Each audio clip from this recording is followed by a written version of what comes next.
श्री स्वामी समर्थ। स्वागत आहे तुमचं माझ्या YouTube चॅनलवरती। आजचा दिवस तुमच्यासाठी खूप चांगला, आनंददायक आणि समाधान देणारा जावो हीच मी स्वामींच्या चरणी प्रार्थना करते आणि आजच्या या नवीन व्हिडिओला सुरुवात करते। पण त्या अगोदर तुम्ही माझ्या चॅनलवरती जर नवीन असाल तर चॅनलला पण लगेच सबस्क्राइब करा आणि कमेंटमध्ये श्री स्वामी समर्थ लिहायला अजिबात विसरू नका। सध्या आपल्या सगळ्यांच्याच मनात उत्साहाचं वातावरण आहे, कारण 22 सप्टेंबर पासून शारदीय नवरात्रीला सुरुवात झाली आहे आणि 2 ऑक्टोबर रोजी या 9 दिवसांच्या नवरात्रीचा समारोप होणार आहे। बघता बघता सणाचा शेवट जवळ आला आहे। हे 9 दिवस देवीच्या भक्तीत मनापासून रंगून गेलेत। घराघरात घटस्थापना झाली आहे आणि आपल्या कुलदेवीची तिच्या 9 रूपांची मनोभावे पूजा केली जात आहे। नवरात्रीच्या पहिल्या दिवशी आपण घट बसवतो आणि अखंड दिवा लावतो। या दिव्याचा उजेड आणि घटातील शक्तीचा स्पर्श आपल्या घरात सातत्याने सकारात्मकता निर्माण करत असतो। आता सण संपत आला आहे, म्हणून अनेकांच्या मनात प्रश्न असतो की हे घट कधी आणि कसे उठवायचे, कोणता नैवेद्य दाखवायचा, कोणत्या दिशेला घट हलवावा आणि अखंड दिवा कधी विझवावा। असेच अनेक जण उपवास करत असतात। काही जण 9 दिवसांचा उपवास करतात, काही जण केवळ शेवटचे 3 दिवस उपवास करतात। तर उपवास सोडायची योग्य वेळ कोणती आणि कोणता पदार्थ खाऊन उपवास सोडावा हे देखील महत्त्वाचं असतं। त्याचप्रमाणे नवरात्रीच्या काळात आपण देवांना स्नान घालत नाही, त्यांना हलवत नाही, पण हे कधी करावं हे माहिती असणं गरजेचं आहे। या सगळ्या माहितीबरोबरच अशा काही 3 गोष्टी आहेत ज्या नवरात्रीच्या काळात चुकून सुद्धा करू नयेत, कारण त्या केल्यास देवीच्या कृपेपासून आपण वंचित राहू शकतो। तर ही संपूर्ण माहिती आजच्या व्हिडिओमध्ये सविस्तरपणे आणि सोप्या भाषेत तुमच्यासोबत शेअर करणार आहे, त्यामुळे व्हिडिओ हा स्किप न करता शेवटपर्यंत नक्की पहा, जेणेकरून तुमच्यापर्यंत योग्य ती माहिती पोहोचेल। आणि तुम्ही माझ्या चॅनलवरती जर नवीन असाल तर चॅनलला पण लगेच सबस्क्राइब करा आणि बेल आयकॉनला पण प्रेस करा, म्हणजे मी जेव्हा कधीही नवीन व्हिडिओज अपलोड करेन त्याचं नोटिफिकेशन सर्वात आधी तुम्हाला मिळेल आणि तुमचा एकही व्हिडिओ हा मिस होणार नाही। तर शारदीय नवरात्रीची सुरुवात 22 सप्टेंबर पासून झाली आहे आणि आता नवरात्रीच्या शेवटच्या टप्प्यात आपण आलो आहोत। 1 ऑक्टोबरला म्हणजे बुधवारी महानवमी आहे आणि बऱ्याच घरांमध्ये याच दिवशी घट हलवले जातात, म्हणजे घट उठवण्याची परंपरा असते। पण काही घरांमध्ये घट दसऱ्याच्या दिवशी म्हणजेच 2 ऑक्टोबरला हलवतात, तर काही घरांमध्ये नवमीलाच हलवला जातो। तर हे सगळं प्रत्येकाच्या घरातील परंपरेनुसार ठरतं, त्यामुळे तुमच्या घरात घट कोणत्या दिवशी हलवतात ते तुम्ही आधी पहा आणि त्यानुसारच तुम्हाला करायचं आहे। म्हणजे ज्यांच्या घरात नवमीला घट हलवण्याची प्रथा आहे तर त्यांनी 1 ऑक्टोबरला हलवायचे आहेत आणि ज्यांच्या घरात दसऱ्याला घट हलवले जातात त्यांनी ते 2 ऑक्टोबरला हलवायचे आहेत। आता घट हलवताना सगळ्यात महत्त्वाची गोष्ट म्हणजे नैवेद्य। शास्त्रानुसार या दिवशी घटाला पुरणपोळीचा नैवेद्य दाखवणं शुभ मानलं जातं। बऱ्याच घरी पुरणपोळी बनवली जाते आणि तीच देवीला अर्पण केली जाते। पण समजा काही कारणाने पुरणपोळी करणं शक्य नसेल तर तुम्ही गोडाचा दुसरा कोणताही पदार्थ बनवू शकता, जसं की शिरा, खीर, पेढा किंवा बर्फी, आणि तेही तुम्हाला शक्य नसेल तर दूध आणि साखरेचा नैवेद्य सुद्धा चालतो। महत्त्वाचं म्हणजे काहीतरी गोड अर्पण करूनच घट हलवायचा असतो। घट हलवतानाचा एक विशिष्ट विधी असतो। घट हलवायला 5 मुलं किंवा 5 पुरुष तुम्हाला बोलवायचे असतात आणि त्यांच्याकडनं घटाला हात लावून तो 5 वेळेला वर उचलून पुन्हा ठेवायचा असतो। आणि घट हलवताना आपल्या कुलदेवीचं नाव घेतलं जातं, कारण घट म्हणजेच त्या 9 दिवसात देवीचं प्रतीक असतं।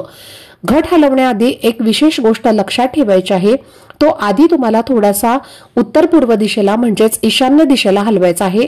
ही दिशा कारण शुभ मानली जाते आणि असं मानलं जातं की तिकडे देवी देवतांचा वास असतो आणि म्हणूनच पहिलं थोडासा घट तुम्हाला त्या दिशेला हलवायचा आहे आणि मग 5 वेळेला उचलून ठेवायचा आहे। पण लक्षात ठेवा, घट कधी चुकून सुद्धा दक्षिण दिशेला हलवायचा नाही, कारण ती यमाची दिशा मानली जाते आणि ती अशुभ दिशा सुद्धा मानली जाते। घट हलवल्यानंतर ज्या मुलांनी किंवा पुरुषांनी घटाला हात लावला आहे तर त्यांना तुम्ही नैवेद्याचा प्रसाद म्हणून गोडाचा पदार्थ द्यायचा आहे। तर अशा रीतीने घरच्या परंपरेनुसार आणि श्रद्धेनुसार घट हलवण्याचा विधी पूर्ण करायचा असतो। आता तुम्हाला घट कधी आणि कसा हलवायचा आणि काय नैवेद्य दाखवायचा आणि कोणती दिशा योग्य आहे हे सगळं काही समजलंच असेल। तर बघा, आता एक महत्त्वाचा विषय आपण समजून घेऊया, तो म्हणजे नवरात्रीचे उपवास नेमके कधी आणि कसे सोडायचे असतात। नवरात्रीमध्ये काही लोक संपूर्ण 9 दिवस उपवास करतात, काही जण फक्त दिवसा उपवास ठेवतात आणि रात्री अन्न घेतात। तर काही लोक नवरात्रीचे शेवटचे 3 दिवस म्हणजे सप्तमी, अष्टमी आणि नवमी एवढ्याच दिवशी उपवास करतात। पण जर तुम्ही समजा उपवास करत असाल तर त्यानुसार तुम्हाला उपवास सोडायची वेळ वेगळी आहे। ज्यांनी 9 दिवसाचा उपवास केला असेल तर त्यांनी महानवमीच्या दिवशी म्हणजे 1 ऑक्टोबर रोजी उपवास सोडावा। ज्यांना उठता बसता उपवास करायचा आहे त्यांनी 30 सप्टेंबर रोजी अष्टमीच्या दिवशी उपवास करायचा आहे आणि त्यानंतर 1 ऑक्टोबरला म्हणजे बुधवारी उपवास सोडायचा आहे। त्याचप्रमाणे जर कोणी त्रिरात्री व्रत केलं असेल म्हणजे सप्तमी, अष्टमी आणि नवमी अशा 3 दिवसांचा उपवास जर तुम्ही केला असेल तर त्यांनी सुद्धा नवमीच्या सकाळी म्हणजेच 1 ऑक्टोबरला उपवास सोडायचा आहे। पण उपवास सोडण्याआधी एक गोष्ट लक्षात ठेवा, सर्वात आधी तुमचं घरामध्ये घट हलवलेलं असणं गरजेचं आहे। घट हलवणं झाल्यानंतरच तुम्हाला उपवास सोडायचा असतो। उपवास सोडताना काय खावं आणि काय टाळावं हे सुद्धा पाहणं खूप महत्त्वाचं आहे।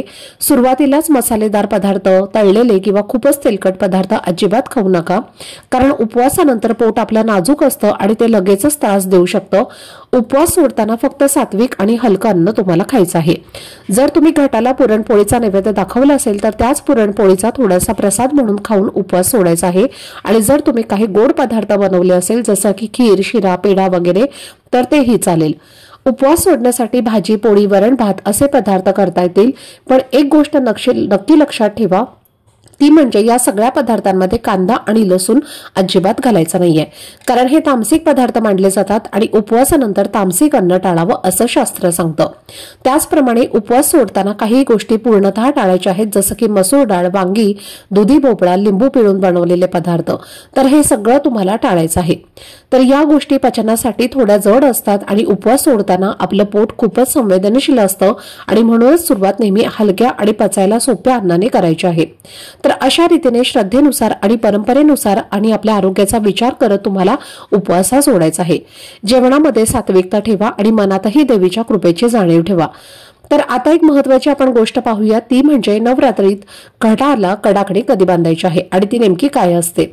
तर पहा, नवरात्रीच्या 9 दिवसांमध्ये आपण देवीच्या 9 रूपांची भक्तिभावाने पूजा करतो आणि रोजच्या पूजेसोबतच घटाला वेगवेगळ्या माळा सुद्धा बांधल्या जातात। त्यातच एक विशेष माळ म्हणजे कडाकणीची माळ असते, ज्याला खूप खास असं महत्त्व आहे।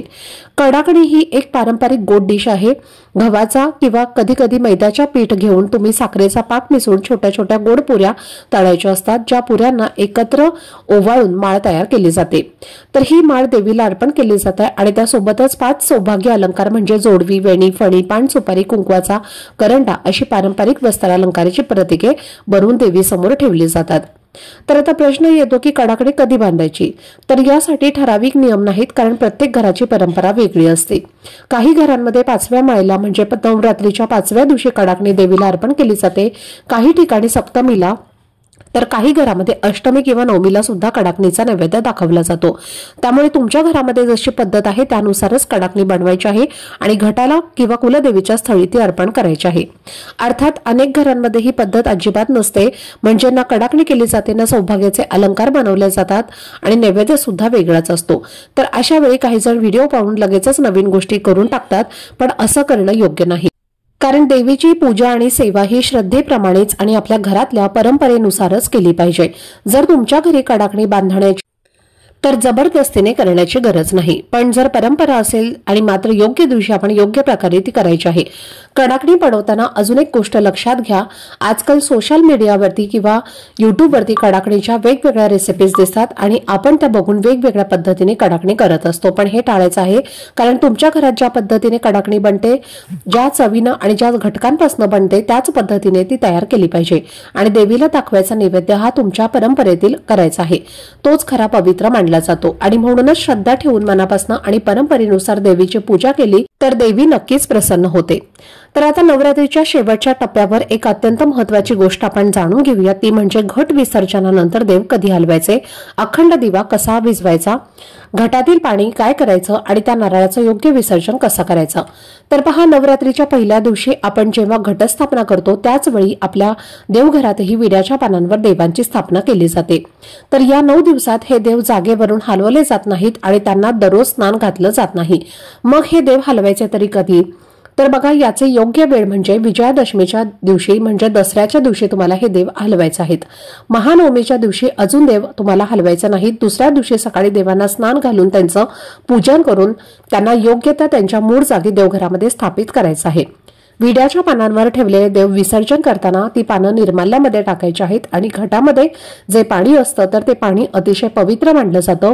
त्यामध्ये देवीची ऊर्जा असते आणि त्यामुळे त्यातील पाणी हे थोडंसं तुम्हाला घरभर शिंपडायचं आहे। असं केल्याने घरातील दोष, नकारात्मक ऊर्जा ही दूर होते आणि घरामध्ये सकारात्मकता आणि कुलदेवीचा आशीर्वाद लाभतो।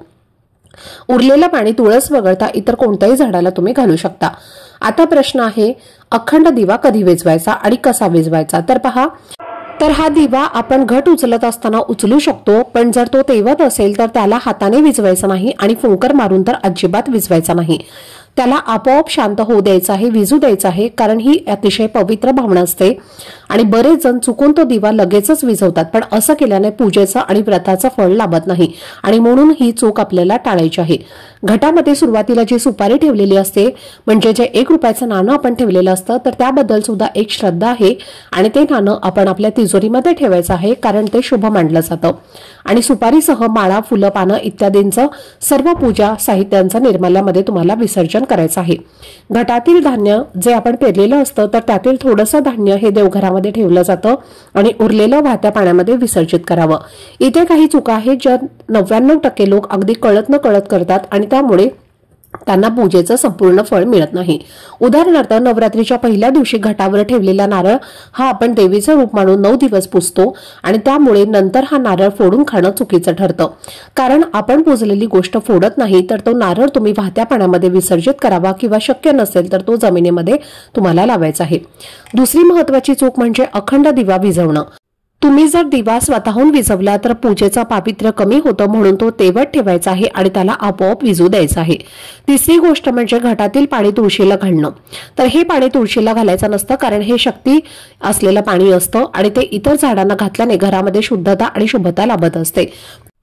तर ही सगळी माहिती तुमच्याशी मी खूप प्रेमाने आणि श्रद्धेने शेअर केली आहे, कारण नवरात्री ही केवळ पूजा नाही तर एक संपूर्ण आध्यात्मिक प्रक्रिया असते आणि तिचं फळ पूर्णपणे मिळवायचं असेल तर अशा छोट्या पण महत्त्वाच्या गोष्टी लक्षात ठेवणं खूप गरजेचं असतं। आजचा व्हिडिओ जर तुम्हाला आवडला असेल, माहितीपूर्ण वाटला असेल तर व्हिडिओला लाईक, शेअर आणि चॅनलला सबस्क्राईब नक्की करा। भेटूयात पुढच्या व्हिडिओमध्ये, तोपर्यंत सर्वांना श्री स्वामी समर्थ।